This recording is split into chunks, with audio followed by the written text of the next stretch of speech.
도널드 트럼프 전 미국 대통령이 동맹국에도 예외 없이 보호무역 정책을 펼칠 것을 강조하는 등 최근 동맹국 인식에 물음표를 붙게 하는 발언을 쏟아내 향후 한국에 대한 미국의 확장 억제 공약이 지켜질 수 있을지 주목되고 있습니다.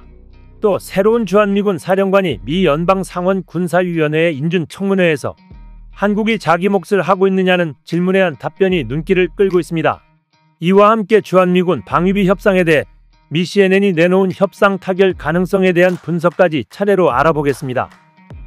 트럼프 전 대통령은 현지 시각 7일 병합주인 위스콘신주 모시니에서 진행한 야외 연설에서 동맹국들은 소위 적국보다 우리를 더 부당하게 대우했다라며 미국이 그간 동맹국에 퍼주기만 했다는 식의 주장을 내놨습니다.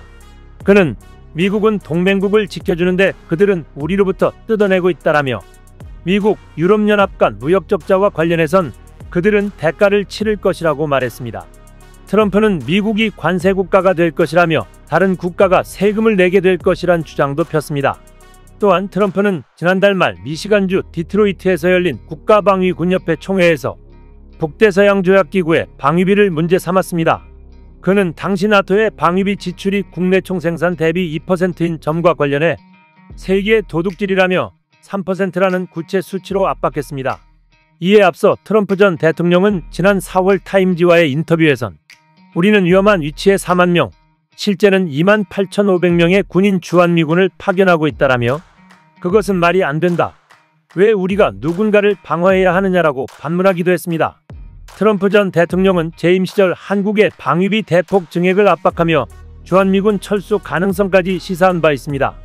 트럼프 전 대통령의 이러한 인식을 두고 그가 재선에 성공할 경우 미국의 한국에 대한 확장 억제 공약이 굳건할지 확신이 서지 않는다는 우려가 적지 않습니다.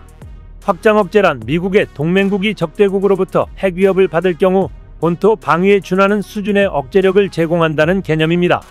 특히 트럼프 전 대통령은 확장 억제를 비용의 잣대로 접근할 가능성이 크기 때문에 북한의 핵 미사일 위협에 대응한 미군의 전략자산 전개 등에 있어 그 비용을 한국 측이 부담하라고 압박할 수도 있습니다.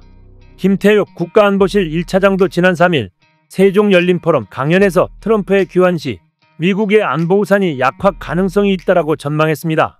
이와 관련해 우리 정부는 트럼프 전 대통령의 당선에 대비해 방위비 협상을 조기에 마무리하고 확장 억제 공약이 유지될 수 있도록 하는 장치들을 마련하는 데 집중하고 있습니다.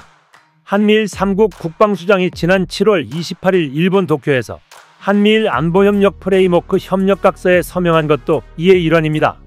이런 가운데 트럼프 전 대통령이 그간 대선 유세 현장에서 지지자들을 대상으로 자극적인 발언들을 자주 해왔다는 점에서 한국 측이 건건히 일희일비할 필요는 없다는 지적도 제기됩니다. 전문가들 사이에선 트럼프 전 대통령이 확장 억제 공약 카드까진 저버릴 가능성이 낮다는 분석 또한 나옵니다. 박원곤 이화여대 교수는 트럼프가 확장 억제 공약을 못 지키고 예를 들어 한국의 핵무장을 용인한다면 스스로가 동맹 우호국에 영향을 줄 수 있는 모든 수단들이 없어지는 것이라며 트럼프가 미국의 고립주의까지는 가지 않을 것이라고 전망했습니다. 이렇게 11월 미국 대선을 앞두고 한미동맹의 트럼프 변수가 주목되는 가운데 신임 한미연합사령관 지명자인 제이비어 T 브런슨이 한미동맹에 대한 한국의 기여를 높이 평가해 눈길을 끌었습니다. 현지 시간 17일 미 의회에서 열린 연방상원군사위원회의 인준청문회에서 브런슨 지명자는 자신이 근무하게 될 한국을 미국에 걸출하면서 가장 수준 높은 동맹국의 하나라고 평가했습니다. 그는 한국이 좋은 파트너인가?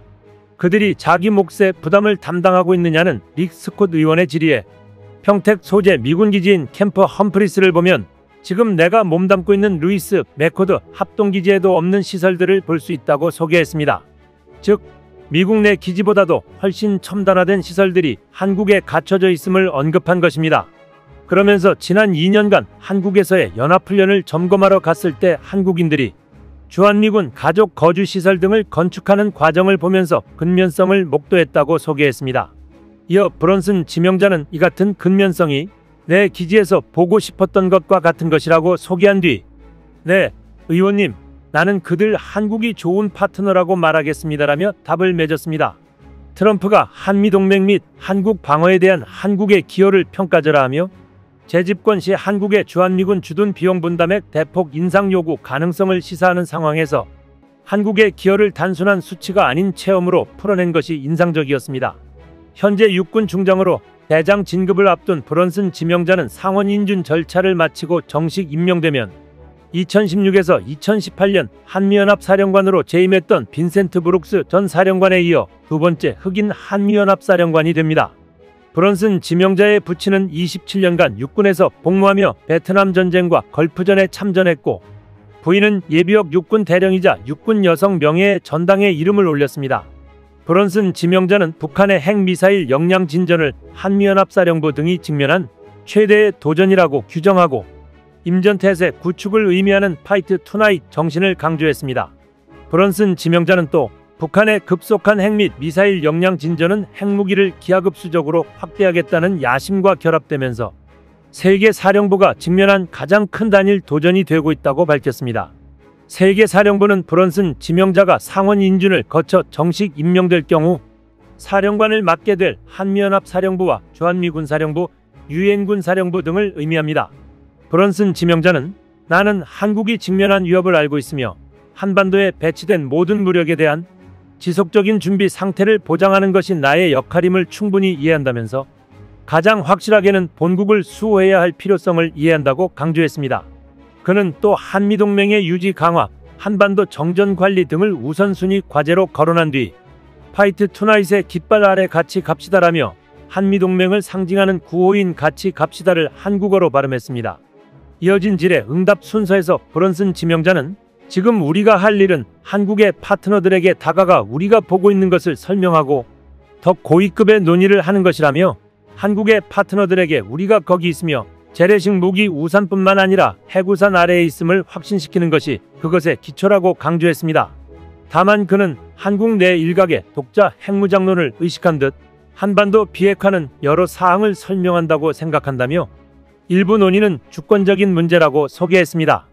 이런 가운데 미국 CNN 방송은 현지 시간 16일 관련 사안에 정통한 미국 전현직 당국자 4명을 인용해 미국과 한국이 방위비 분담금 협정을 올해 말 전에 체결할 수도 있다고 관측했습니다. 당국자들은 현재 논의되고 있는 분담금에 대해 자세히 설명하거나 연말까지 완료하겠다고 약속하지는 않았지만 이 사안에 대한 한국의 의지가 협상을 타결로 이끌 수 있다고 말했습니다. 그러면서 빠른 합의가 가능하다고 강조했습니다. 당국자들은 한미 양국이 트럼프 2기 행정부의 출범 가능성에 대비해 새 협정을 굳혀놔야 한다는 시급함을 느끼고 있다고 전했습니다. 특히 이전 협상 당시의 소란을 고려할 때 올해 말까지 협상을 완결하는 데 대한 시급성은 한국 측에 더 있다고 설명했습니다. 동맹의 안보 무임승차론을 주장하던 트럼프는 당시 기존 분담금의 약 5배에 달하는 연간 47억 달러, 약 6조 3천억 원을 지불하라고 한국 측에 요구했고, 이후 한미 당국이 도출한 잠정 합의안도 거부했습니다. 반면 이번 협상과 관련해 일각에선 합의를 서두를 경우 역효과를 낳을 수 있다는 우려도 제기됩니다. 미국 민주주의 소재단의 데이비드 맥스웰은 그들이 합의 타결에 상당히 근접했다고 생각하고 한미가 조기에 협정을 갱신하는 것은 좋은 생각이라면서도 차기 대통령에 대한 해징으로 그것이 이루어져선 안 된다고 밝혔습니다. 미국 당국자들은 이 사안과 관련해 한국 측과 소통하고 있지만 일부 당국자들은 지금 합의가 이루어질 경우 트럼프 전 대통령에 대해선 승리 시 그의 비판을 촉발할 수 있다고 우려한다고 CNN은 전했습니다. 한미 간의 방위비 줄다리기를 놓고 지속적인 국민들의 관심이 필요한 상황입니다. 이상 시온TV였습니다.